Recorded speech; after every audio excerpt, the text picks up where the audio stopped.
유럽 명문가의 귀족인 한스 남작은 탐험가로 고산에서 수도하는 수도자를 만나게 됩니다.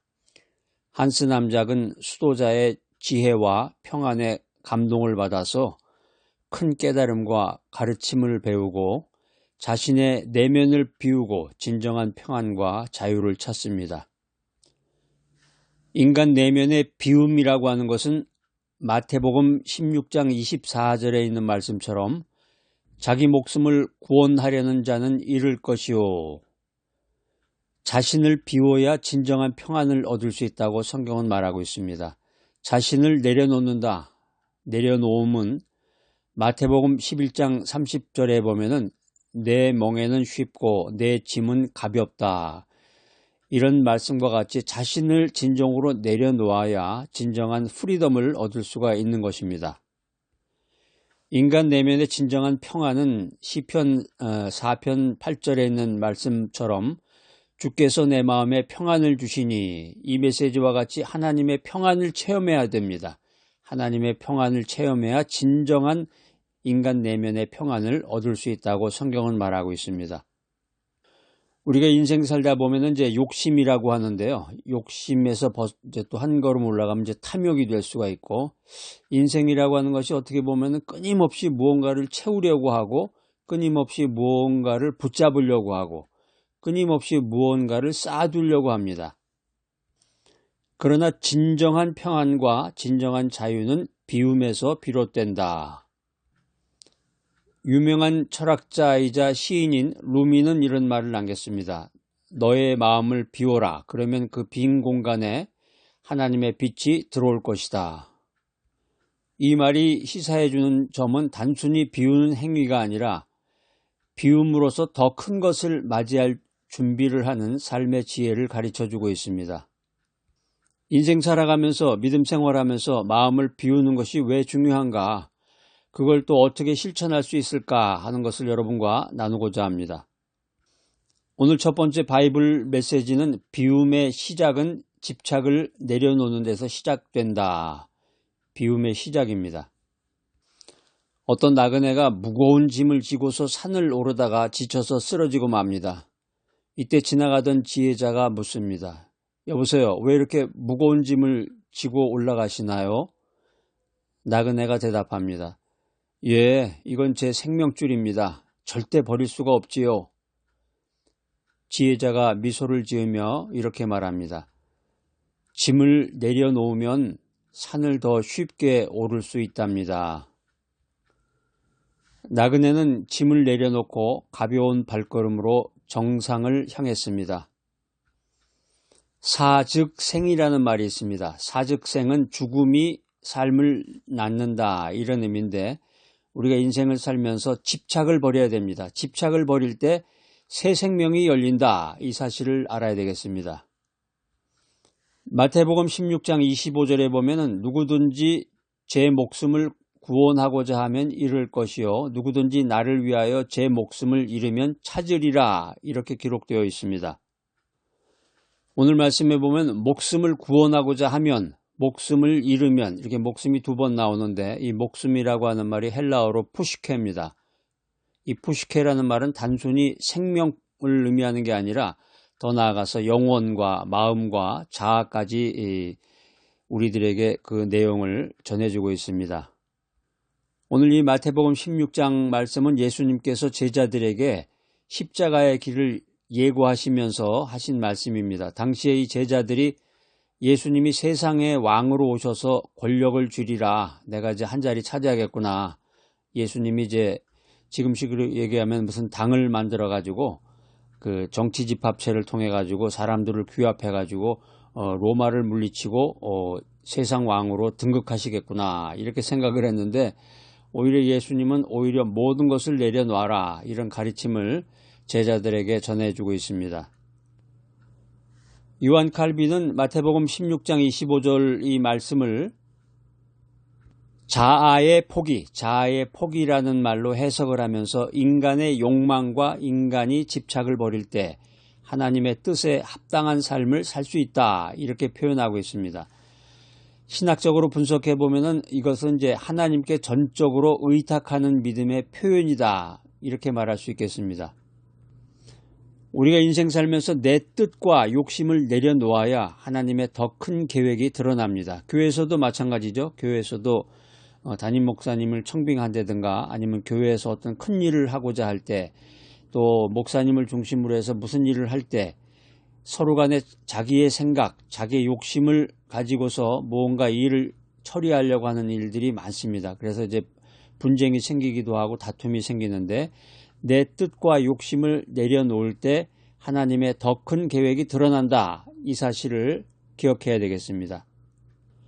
삶의 원칙을 말씀드립니다. 우리가 매일 아침마다 일어나서 카톡을 보고 커피도 마셔야 되겠지만 매일 아침 일어나면은 말씀을 먼저 한 구절 묵상하고 기도하면서 내 뜻이 아닌 주님의 뜻이 이루어지소서, 이런 고백을 하면서 하루를 시작해야 되겠습니다. 물질적인 집착이나 감정적인 집착을 내려놓고 가벼운 마음으로 인생을 살아가는 여러분 모두가 되시기를 축복합니다. 오늘 두 번째 바이블 메시지는 비움의 과정입니다. 프로세스. 비움의 과정은 원망을 씻어내는 것에서 시작된다. 어떤 부인이 남편의 배신으로 인해서 원망에 사로잡혀서 살고 있었습니다. 매일마다 분한 마음에 울며 지내다가 어느 날 교회 메시지에서 용서에 관한 그 메시지를 듣고 성령의 충만함을 받고 눈물을 흘리면서 자신의 그 원망을 내려놓았습니다. 그 이후에 그 와이프는 자유와 평안을 되찾았습니다. 이 말은 해원상생이라는 말인데요. 해원상생이라는 말은 원한을 풀면 서로가 살아난다, 이런 의미입니다. 에베소서 4장 31절로 32절에 보면은 너희는 모든 악독과 노함과 분냄과 떠드는 것과 비방하는 것을 모든 악의와 함께 버려라. 서로 친절히 여기며 불쌍히 여기며 서로 용서하기를 하나님이 그리스도 안에서 너희를 용서하심과 같이 하라. 여기 버려라, 버리라, 이 말은 헬라어 아이로인데요. 이 아이로는 들어올려 치우다, 제거하다, 이런 의미입니다. 오늘 성경에 보면은, 성경을 연구해 보면은 당시에 에베소는 이방 문화와 갈등이 많은 곳이었기 때문에 원망과 분노가 가득했습니다. 사도 바울은 에베소에 편지를 쓰면서 이 성도들에게 세상 사람들과 구별된 삶을 살아라, 이렇게 권면의 메시지를 보내고 있습니다. 역사적으로 아주 유명한 신학자였던 이 존 웨슬리는 이 구절을 가리켜서 성령의 열매를 맺는 과정이다, 이렇게 표현을 했는데, 마음의 쓰레기를 치우는 것이 사랑과 용서로 채워지는 첫걸음이다, 이런 말을 남겼습니다. 마음의 쓰레기라는 말이 굉장히 의미가 깊은 말이네요. 우리들 이 마음이라는 게 이 수술을 해가지고 이렇게 도려낸다고 그래도 마음이 나타난 건 아닌데, 영적으로 이 마음, 내 심중에 들어있는 이 마음 속에 쓰레기가 가득 차 있다는 거죠. 이 쓰레기를 치워야 되겠습니다. 원망을 버릴 때 용서와 사랑이 자리 잡을 수 있습니다. 내 마음이 원망으로 가득 차면 하나님의 사랑이 들어올 수가 없다는 얘기죠. 매일 밤마다 이제 잠자리에 들기 전에 기도를 해야 되는데, 그날의 원망과 분노를 회개하고 용서의 기도를 해야 됩니다. 상대방을 위해서 기도하고 마음을 씻어내야 됩니다. 내가 원망과 분노로 내 마음이 가득 차 있으면 하나님께서 하늘문을 여시고 나에게 복을 내리시고 성령 충만해서 주님의 뜻을 이루어야 되는데, 그 모든 것이 제자리 걸음, 원망과 분노가 걸림돌이 된다는 말입니다. 자, 오늘 세 번째 메시지는 비움의 완성입니다. 비움의 완성은 하나님께 맡겨라. 비가 오면 제일 먼저 걱정하는 것이 이제 농사 짓는 분들이 비가 안 오면 걱정을 많이 하죠. 비가 안 오고 그러면 이제 골프 치시는 분은 아마 좋을지 모르겠어요. 놀러 가고 그런 사람들한테 좋을지 몰라도, 농사 짓는 분들은 비가 안 와서 가뭄이면 걱정을 하죠. 어떤 농부가 가뭄으로 인해서 농사를 망칠까 이런 걱정을 하면서 이리 뒤척 저리 뒤척하면서 잠을 이루지 못했는데 기도하는 가운데서 모든 걱정을 하나님께 맡기고 잠을 잤습니다. 그랬더니 다음날 비가 내려서 농작물이 다시 살아났습니다. 고사성어에 보면은 순천자생이라는 말이 있습니다. 순천자생이라는 말은 하늘의 뜻을 따를 때 스스로 살아난다 이런 의미인데 베드로전서 5장 7절 말씀입니다. 너희 염려를 다 주께 맡기라. 이는 그가 너희를 돌보심이라.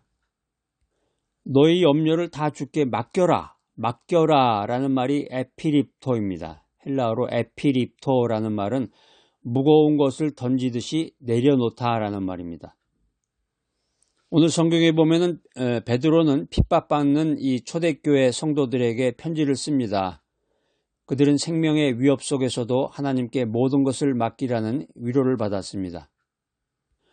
우리가 이제 성경 읽으면서 그런가 보다, 그렇구나 이렇게 생각이 들지만 아니 저기 로마군들이 와가지고 나를 죽이려고 하는 판에 생명이 위협되는 속에서 단순히 체포가 돼가지고 감옥에 갇히는 게 아니라 생명의 위협을 받는 그런 가운데에서 하나님께 모든 것을 맡겨야 되는구나. 하나님께 모든 것을 맡길 때 위로하심이 함께하는구나. 이런 생각을 갖는다는 게 엄청난 믿음이죠. 사실은. 성 어거스틴은 이 성경 말씀을 가리켜서 신뢰의 절정이다. 신뢰의 절정이라고 표현을 했습니다. 그래서 하나님의 돌보심을 믿는 자만이 염려를 내려놓을 수 있다. 이런 표현을 했습니다. 당신이 가지고 있는 모든 염려를 내려놓으세요. 염려와 근심과 걱정을 내려놔라. 아니 당신이 뭔데 나한테 그런 얘기를 하는 거예요. 그리고 이제 아무리 믿음 생활하고 기도 생활했다 그래도 쉽지 않죠. 자신의 염려를 내려놓는다는 것이 오늘 성 어거스틴이 이런 말을 했습니다. 하나님의 돌보심을 믿는 자만이 염려를 내려놓을 수 있다. 인생 살면서 모든 근심 걱정을 하나님께 맡길 때 참된 평안이 찾아온다. 이 사실을 여러분들 말씀을 들으시고 깨달음을 갖고 믿으시기 바랍니다. 하루를 시작하면서 주여 오늘 저의 모든 염려를 주님께 맡깁니다. 이런 선서를 하셔야 돼. 선포를 하시고 기도를 하셔야 됩니다. 모든 결과를 하나님께 맡기고 평안한 마음으로 하루를 살아가시기 바랍니다. 마음을 비워라. 이 마음을 비운다는 것이 단순히 버리는 게 아니라 마음을 비워라. 이 마음속에 쓰레기가 있다고 그랬잖아요. 쓰레기 빨리 치워야 되겠네. 뭐 한국 같으면 분리수거를 해야 되나? 이 마음속에 쓰레기도 분리수거를 해야 될지 모르겠네. 마음을 비워라. 이게 버리는 게 아니에요. 단순히 버리는 것이 아니라 하나님의 은혜로 채워지는 과정이다라는 것입니다. 오늘 이 말씀을 들으시면서 우리의 삶이 나의 삶이 비움으로 쓰레기를 모두 치우는 것으로 새로워지고 하나님의 은혜로 채워주시기를 바랍니다. 자, 오늘 이 귀한 메시지 들으신 여러분들 집착을 내려놓고 원망을 씻어내며 염려를 주께 맡기고 참된 평안과 기쁨으로 가득한 인생을 살아가시기를 축복합니다. 나를 사랑하시고 나의 인생길을 인도하시는 하나님 아버지, 마음을 비우는 방법을 가르쳐 주시니 감사합니다. 우리의 집착과 원망과 염려를 주님께 내려놓습니다. 주님의 평안과 사랑으로 저희를 채워주시고 주님을 닮아가는 삶을 살게 하여 주시옵소서. 예수님의 이름으로 기도합니다. 아멘.